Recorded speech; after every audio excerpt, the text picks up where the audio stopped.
Welcome all to the Corporate Services Committee meeting held on the 17th of November 2023 in the Upper Hunter Shire Council Chambers. Declare this meeting open at 9 a.m. Firstly, do we have any applications for meeting via video link? Nil, Mr. Chair. Any apologies? Yes, Councillor Burns has requested an apology. Do I need to move that? It needs to be accepted by. Could we have somebody to accept Councillor Burns? Belinda, thank you. I'll second that. Any disclosures of interest? There's been nil received. And there not being any public participation, we'll move into the Finance Committee reports with Corporate 11.1 Financial Summary and Investment Report, please, Mr. Phelps. Thank you, Mr. Chair. So we'll just go through the report as it stands. So on page 3, down the bottom there, we've just got a summary overall.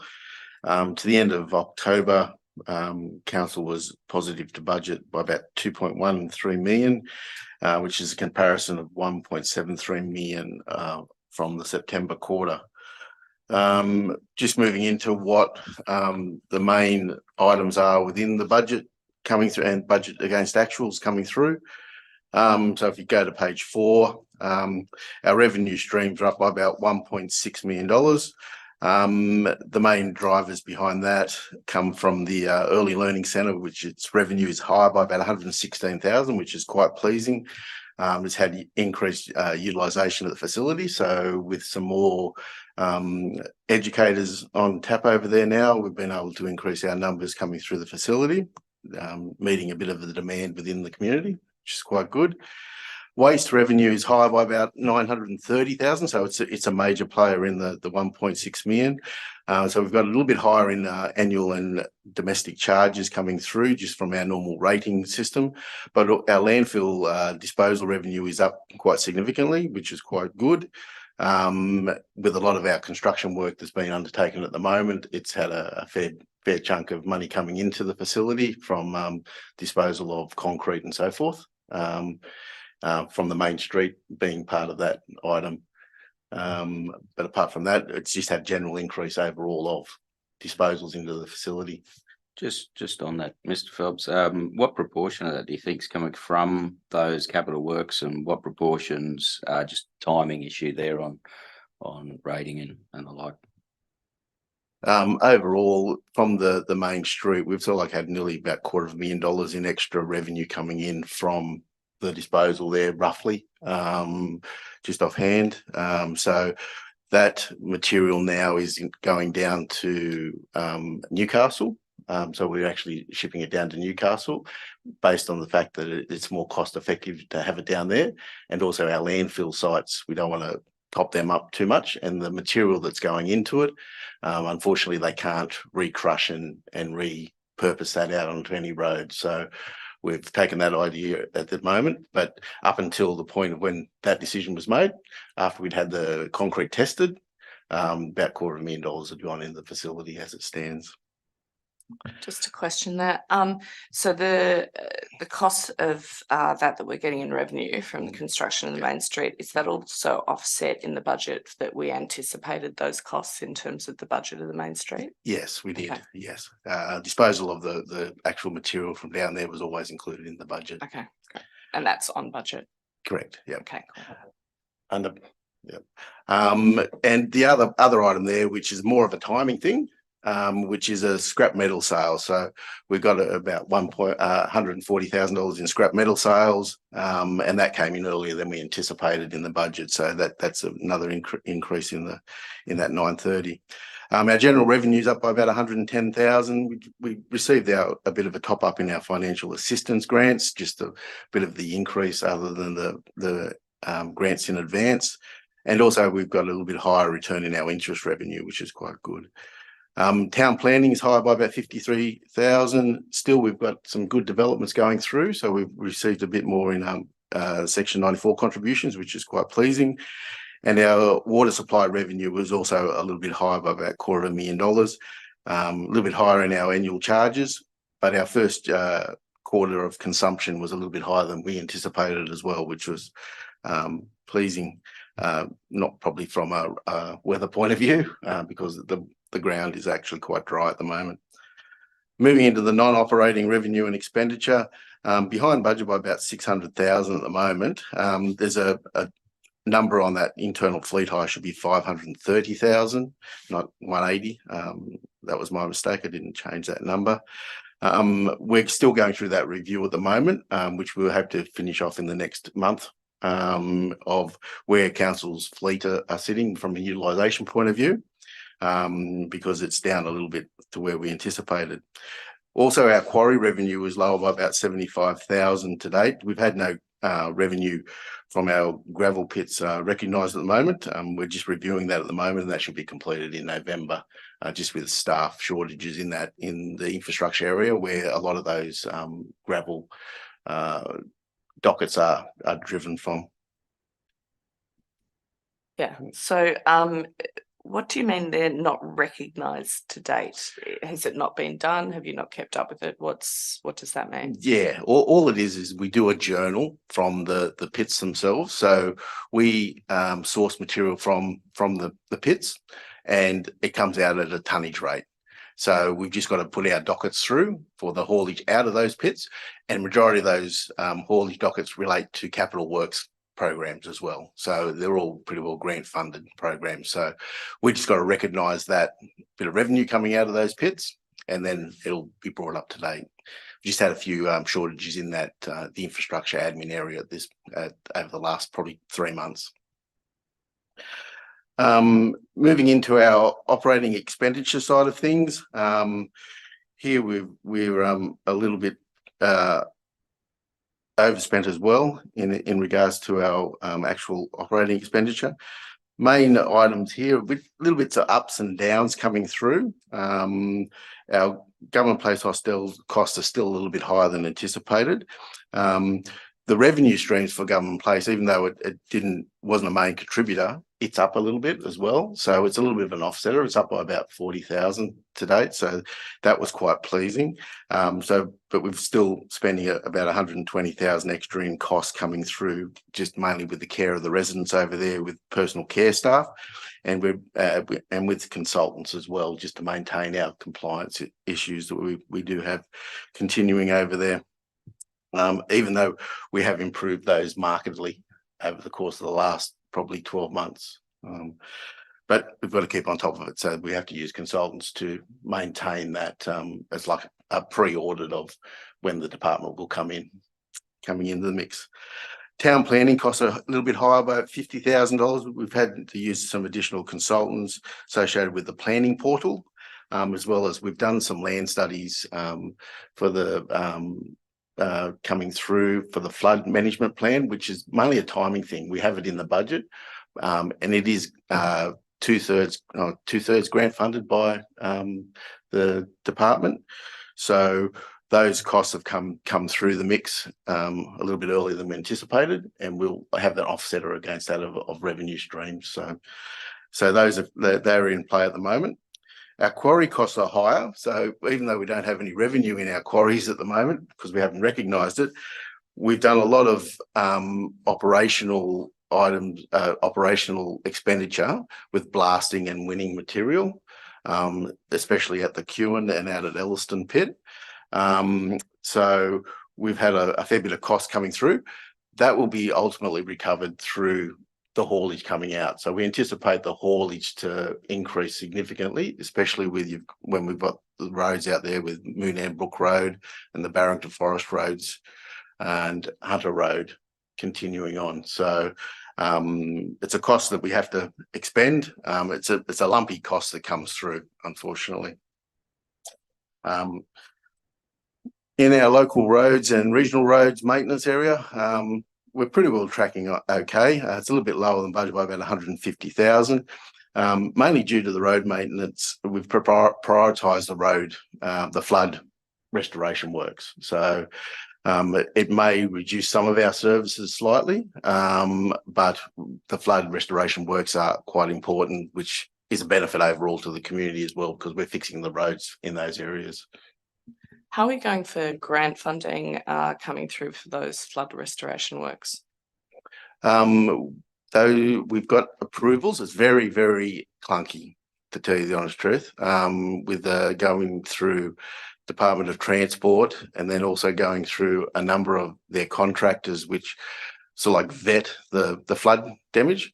To date, we haven't received any funds coming through from them. We've been approved of, I think it's about $4.5 million, nearly $5 million. From the Infrastructure Services Committee last week, earlier this week. Yep, there's been about $5 million of approved work so far, but there's also a number of applications in for further works as well. But as I said, it's one of those ones. It's very frustrating because we think we got everything that they need, and then they'll come up with some other item that they require before they'll pay the dollars and cents. Well, I've spoken to Transport actually on a call that we have every month with them, and raised the concerns about the cash flow side of things. They're open for us to supply data to them, and they will pay that in advance, even without the audit process to clarify the claims. They'll pay up to a percentage, and then they'll pay the remainder once they do all their due diligence around the claim itself. So does it look like for the damage that's been done by the floods that it will be covered by grant funding? Will there be a shortfall that we'll be stuck holding? Overall, I probably have to take that on notice, really, unless the general manager can answer that. At this stage, through to you, Mr. Chair, to Councillor Faraday, my belief is there'll still be a shortfall because not everything that we felt was damaged by the floods was claimable. So in some instances, council didn't have records immediately prior to the flood of the road condition, for example. And so Transport's typical method of auditing is if you can't demonstrate the condition prior to the flood, then they don't know how much damage was done. So there's this estimation done between the two parties and a little bit of trading, I guess, in that regard. I believe that we probably won't get the full cost of the damage back because of some of the processes that in the Transport system. And do we know ballpark what that could look like at this stage? Probably not until we've completed all the works and we've got all the claims finalised, but that'll be part. We do report that in the Infrastructure Services Committee reports. It'll continue to be reported, and council will see that. Through you, Mr. Chair, Mr. GM, that's why important that electronic data that we've been collecting on our rural roads is a great mechanism for exactly what you talked about. That will improve the situation for future events. You know, I guess we're not the only council in this situation. You know, all the councils in the regional probably province have been subject to the same style of floods and have got the same issues with the way Transport's doing the assessment. They don't have accurate records of road condition, and so they're reliant on this mechanism that Transport's adopted. Yeah, and further to that, the Transport has increased their requirements as well. They used to only want 2 bits of information, now they want 7. So that's another item that's come into play. Not fun. So as I said, very frustrating, but we'll end up getting there in the end with regards to the dollars and cents. The next item there is the sewer mains maintenance. It's a higher than budget by about 380,000. We're just reviewing those costs. We've got a lot of our relining works coming through. There needs to be offset into our capital area, so we'll have a look at that. Our water supply cost also is higher than budget by about 140K. We're just going through and reviewing those costs just to see what those items are. A little bit higher in our engineering plus general maintenance, and also treatment activities in our facilities. So we'll go through that process. Probably just point out too, Mr. Chair, that in addition to that, which probably hasn't been recognised in the figures yet, we're expecting $56,000 of water supply costs that were unclaimable due to the fire. So the RFS, under their legislation, can access a town water supply. They did so during the last fire. No one has a problem with that, of course, but it's not claimable back. So there's a $56,000 cost that we're probably going to have to wear at this stage. Through you, I mean, the RFS do replace water in dams for, farmers whose water's been utilised, and they seem to be very fair and generous with that. Why aren't they with council resources? And we've asked that exact same question. My understanding is, whilst they said they were replacing stock water, they're not doing that across the board. They're only doing that where there are actually stock in that paddock at the time of the fire. So it's not quite what we originally thought, where they were going to replace all water supplies taken. And I also believe it's only going to be sufficient water to keep those stock alive until such time as the dams are replenished. So we've been asking the question. My view is that the state government should be subsidising the community for the water used during that. Certainly they accessed Glenbourne Dam and had plenty of water availability, but some of the smaller appliances used the town water system through standpipes. And as I say, there's been an estimated loss of $56,000 in potable water through lots of sales. And so they access that town water supply. So we weren't talking about the dam, we were just talking about our actual water supply. It's actually the water supply. So the $56,000 is the equivalent value of the water if we were to sell it to a consumer. And of course, that water is more expensive than raw water because it's been through the treatment plant, it's been pumped, it's had chlorine added, it's ready for domestic consumption. And Mr. Chair, just to add to that, I've never heard of, I know they do stock dams, but I've never heard of them doing it. It's a ridiculous rule. Like, I mean, you get in the high country, how will they ever get a tanker to the top of the mountains to fill the dams? I think we should follow that up because it's a cost, big cost. It's on the agenda for the next local emergency management committee Thank meeting. you. Yeah. So just on curiosity there, so that would roughly mean they used about 18 megs of water. Does that sound about right? Yeah, the figures were in the infrastructure services committee. I think it was 10 meg on the first. It was over a space of about 2 days. It was 10 meg on the first day and 6 to 8 meg on the second day. Right. Yeah. Okay, then moving down into our capital expenditure side of things, which is another driver behind the positive variance to budget, which is about $2 million underspent at this point in time. Main items coming through in this area here is the quarry exploration costs out of the Kewen. So we're progressed with that DA application. So those costs have come through a little bit higher than we anticipated, and that'll entail us to gather more material out of the Kewen pit after we've won it, and onset that to roads. Our road network coming through. So we'll recover the cost of the DA within the tonnage cost coming out the other way. Scone Emergency Services Centre, that's more or less the EOC that was set up here. It's higher than budget by 60K. That's just the finalisation of that item, and the final costs are offset by grants received already in regards to that. So we'll bring that. We've got a vote coming through just to bring that out of the grants in advanced restricted asset. Our playground equipment and fence replacements is lower by about 88,000. There's been no scheduling of undertaking any equipment replacement in any of our playgrounds. We are reviewing the priority list so that it can be done prior to the end of the financial year to make that as a priority. The airport development, about $50,000 over at the moment. We're just finalising the airport works, which includes our work shed out there. We've had delays with a tower out there that we were trying to decommission of where the workshop would be situated. The project remains on budget and grant funding, so it's still within budget. Morella Street Causeway is lower by about $100,000. We anticipated to start the Morella Street Causeway by now. Unfortunately, the current scheduling of the project has been delayed. However, we're still anticipating it to be finalised by the end of the year, in the current financial year, that is. The 14 bridge replacement program, it's continuing. It's a little bit higher than budget at the moment, which is quite good because those bridges are all coming on tap. So that program's been really well received and has progressed quite well within the schedules ahead.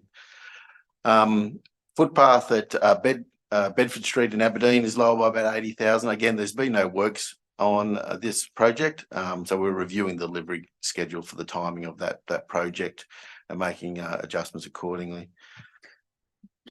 Just on Bedford Street there, I wonder, did we follow up with the preschool down there about the charges towards that not-for-profit and what we could do down there? I believe it was raised at a previous meeting and it was followed up, but I can chase it again and give you a response. Sorry, just what did you mean by that, councillor Williamson? Just the preschool down Bedford Street there had received an invoice for footpathing across the front there. That's a not-for-profit there and not a school as such, and so it's a bit of a grey area. So we were going to discuss with them and work out some sort of solution. Moving into our regional and local heavy patch program, higher than budget by 100,000. The program's spread across both the local roads, I beg your pardon, and the regional roads. One's high, one's low. It's just more or less the timing of when we can get the guys out into the different areas. But overall, the program is being progressed quite well. We're also in that regards to that schedule, we're reviewing the timing of that because there's been some additional funding that's been approved by the government to councils. So we're waiting on the final lot of the funding deeds and also the timing of those funds coming through. Those programs are being spread now from a 1-year program out to a 4-year program. So we'll be looking at the scheduling of that over the course of that 4-year period. Moonam Brook Road, which is the main reason why we're underspent at the moment, it's lower than budget by about $3 million. We've had significant issues with regards to the sourcing of some gravel up there. We've now actually resolved that issue, and we obtained it from the Elliston pit. We still have a completion date of January, February. Our initial completion date was September, October. So it's been delayed by about 3 to 4 months at this point in stage. So, but even with the funding body, we've advised them that we'll be finalising that program by January, February 24. Hunter Road, it's higher than budget by about 84,000. Initially, we revised the budget down to 100,000 from the $5.3 million, which we done a vote for last meeting in regards to moving the works from the 22-23 year to the 24-25 year, mainly due to funding arrangements. So we brought forward the Barrington Forest Road in its replacement. So it's a little bit higher. So we'll just bring through a little bit more of that funding into the current year we're in now to be offset. Gummin Lane at Merriwell, no works have commenced in Gummin Lane at this point in time, which is, again, we're just going to review the delivery schedule for the timing of that coming through. Still anticipated to be done by the end of the financial year. The Scone CBD and St Albans Square constructions, it's higher by about $1.2 million. The project is on budget, and the variation in time is just relating to the works progressing. So we had to really push forward and get the St Albans Square works completed to keep the funding body happy. So we've done that. And the schedule of works, even though it's dragged for the main street, the actual delivery of a couple of the other areas has been increased with timing. Just on the project that we're currently doing on the western side, when is the deadline on our funding on that? Do we have a deadline on that side there, or what's our That's advice there? yeah, no, we spoke to the funding body. Restart is the main driver behind the western side, Infrastructure for New South Wales Restart program, and we've got approved extension of time for that program to June 24. June 24. Yeah. But we will be moved from the western side probably before the end of the calendar year, Mr. Chair. Yeah. The last item there is just our village retick system. It's lower by about 71K at the moment. The project's continuing and on schedule with budget. The Glenbourne Dam pipeline valve replacement, it's lower as well by about 200. No works have commenced in that area at the moment. We're just reviewing the project timing and the availability of contractors to be determined in regards to that project. Just wondering on that, I haven't heard much about this one. That's only a relatively new pipeline. Is that a redesign, or have we got failed infrastructure on that? That's the pipeline that comes to town from Glenbourne, so it'd be fairly old. It's not the new pipeline. It'd be 20. Oh, that's the old one. Yeah. Okay. Yeah. So it's only the valves that Yeah. are coming through. No, that makes more sense. Yeah. And the last one here is Merriwa Sewer Treatment Ponds. The clean out of that is lower than budget by about 100K. It's nearing completion, and the costs have been lower than what we anticipated, which is quite pleasing. So that comes to the balance of the $2.1 million positive variance. Overall, we've got some votes going through, but it more or less comes back to nil coming through, and we'll go through those shortly. There's only a couple of votes. Bank funds today at the end of October was 27.5 million. 26.9 million is sitting in our investment area, which is schedule is shown in the mix.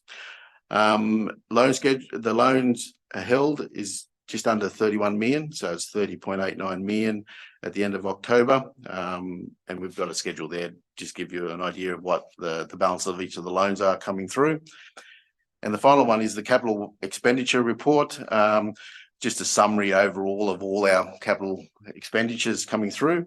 Our revised capital works at the moment is just under 64 million.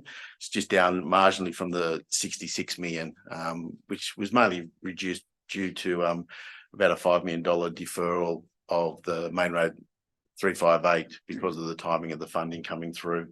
We put through at the last corporate services meeting. Overall, we've spent $14 million to the end of October, which is about 22%. Still a little bit behind our budget because at the end of October it'd be 33%. So, but we're endeavouring to pick up the slack there. Just moving through then now to the actual summary pages that we've got, all the schedules that come from the report. And it more or less just the fund and functions, it more or less gives you the summary view of each of the funds, as well as the service areas coming through with the revenues and expenditure items. And that comes through from 10 through to 13. There you'll see there's a number of small votes in there coming through, which net off to nil by the end of the report. Our bank reconciliation, as you can see, the tree's gone right down, mainly spending all our grants in advance that we've had sitting away. So when at the end of the financial year, we had $41 million money due to a lot of grants in advance, and all these major projects are now eating up some of those coming through. It's all like taking a bit of a curve. The curve's sort of like stagnated slightly, and it should hopefully stagnate coming through from here. Which are the major grants that we're waiting to come in there, Mr. Phelps? We'll have a number of major grants that will come in over the course of the project finalisations. So you'll have Moonam Brook that will come in. You'll have Barrington Forest Road will come in. We'll receive a fair bit of our money from flooding that we've got coming back, as well as the pothole replacement programs, the one I was speaking about earlier. So those funds will come in. So there's significant grant funding still to come into the books. Also, we have a number of major projects where we're going through doing the finalisation reports, one being the airport. So that's some significant final milestone payments to come in for that project. So there is a number of projects that we have now completed that we'll be starting to do the final reports, which generate next milestone. Even though we spent the money, we'll recover that money coming through. And of course, we've got Main Road 358 with both state and federal funding expected before Christmas. to come in. Obviously, the works haven't commenced yet, but that's a huge grant fund that'll come in throughout the financial year. Yeah, and I think we had some positive no news this week. Yeah, so the news yesterday from the federal member for the Hunter was that the councils have got the money. We've known that for 2 months from the minister's letter, but we still haven't received any of the funding documentation or the funds yet. Mr. Phelps and I have been in half a dozen meetings probably in the last 2 months with Transport. Transport are doing everything they can from the state end, but the federal funding hasn't flowed through yet.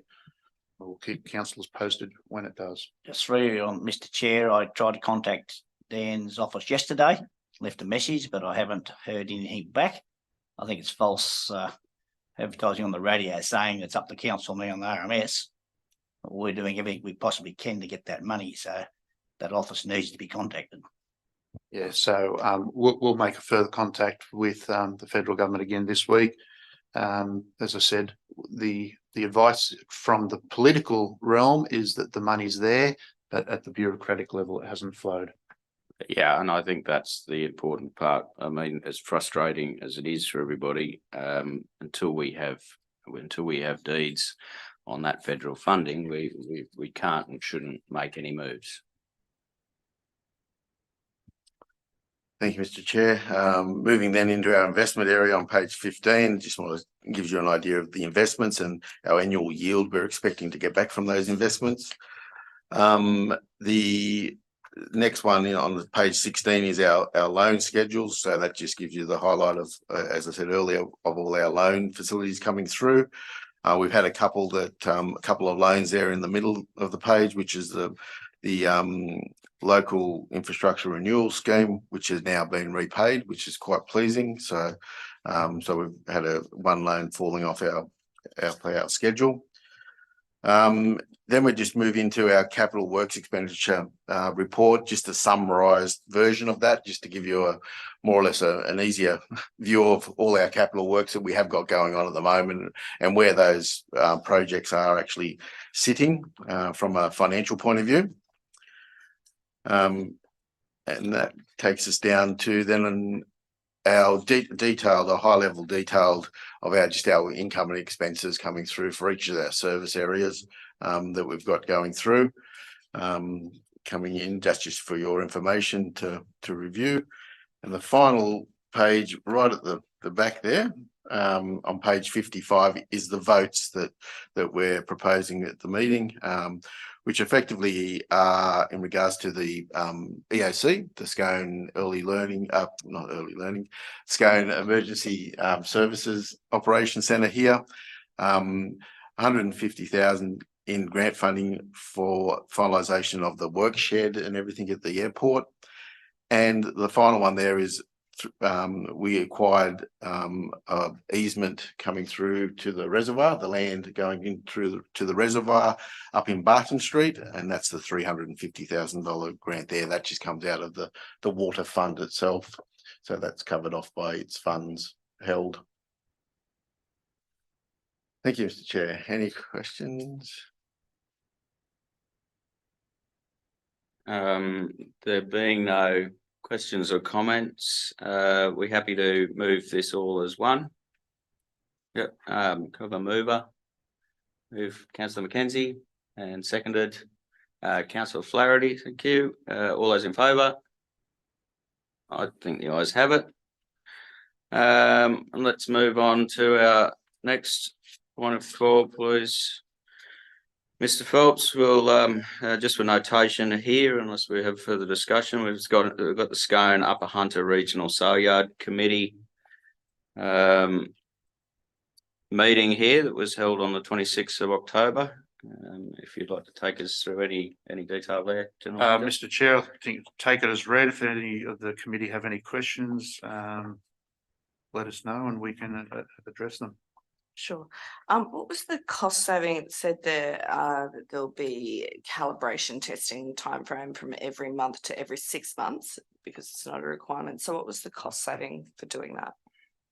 It wasn't huge. It's a couple of $1,000s, I think, a month for the calibration work, but it was determined that it wasn't required because the scales don't go out of or don't go into error as regularly as needed, as regularly as thought. So we can drop that back to six monthly. So it's not a huge saving, but it is a saving.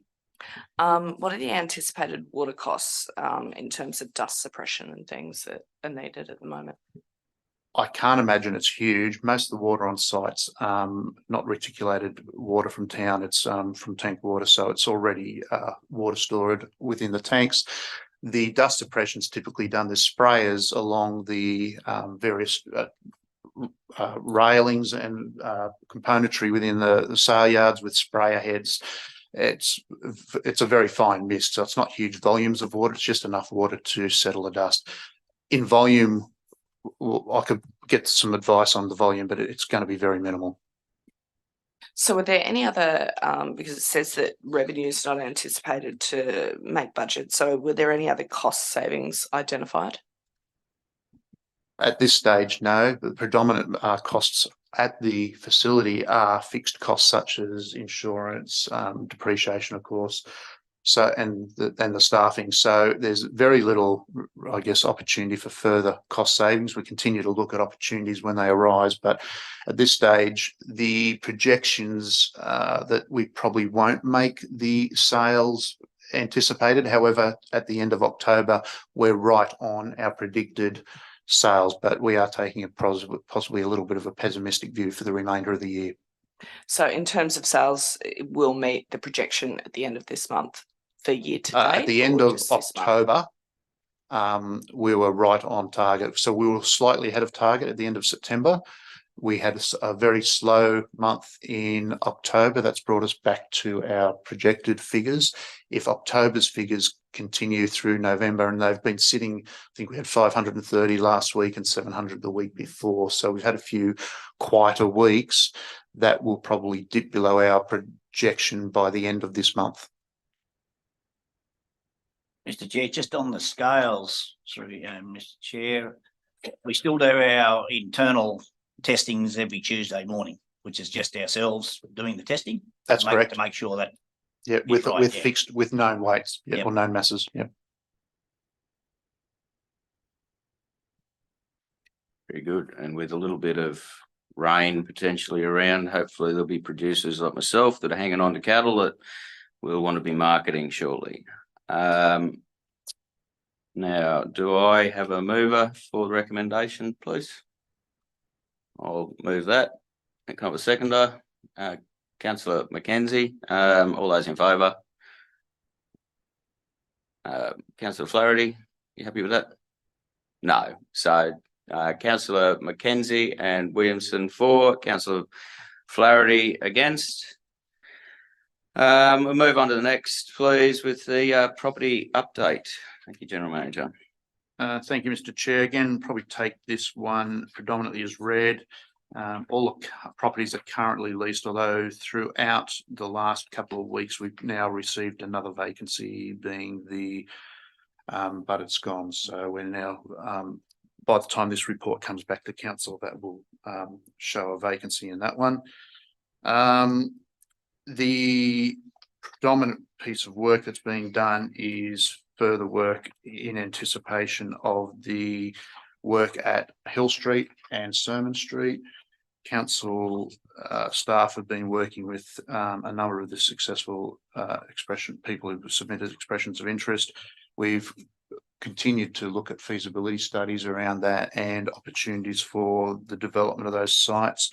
We'll probably be in a position to bring something back to the full council before the end of the year, so possibly in the December council meeting with at least some proposals, and that may not be final. That could be just a concept at that stage for council to give some feedback on before we go into that further.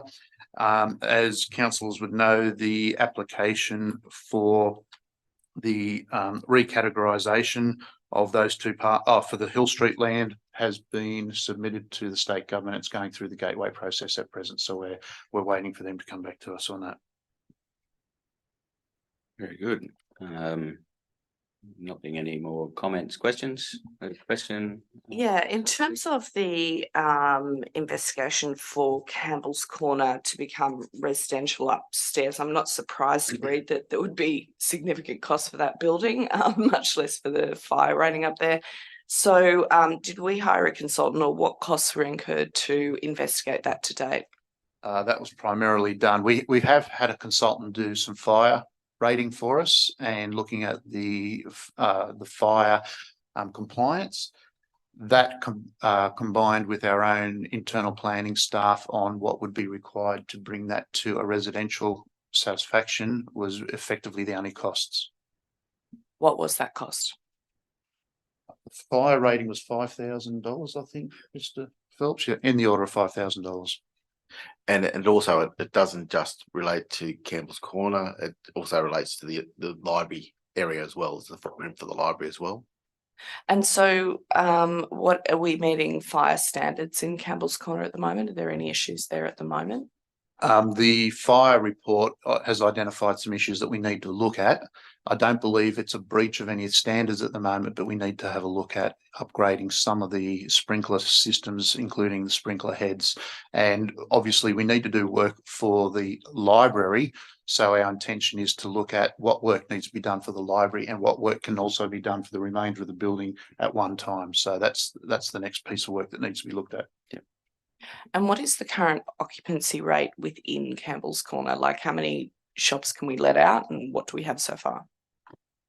At present, of the fitted out space, so this doesn't include upstairs, which is not fitted out, all shops are currently leased with the exception of the Buttered Scone.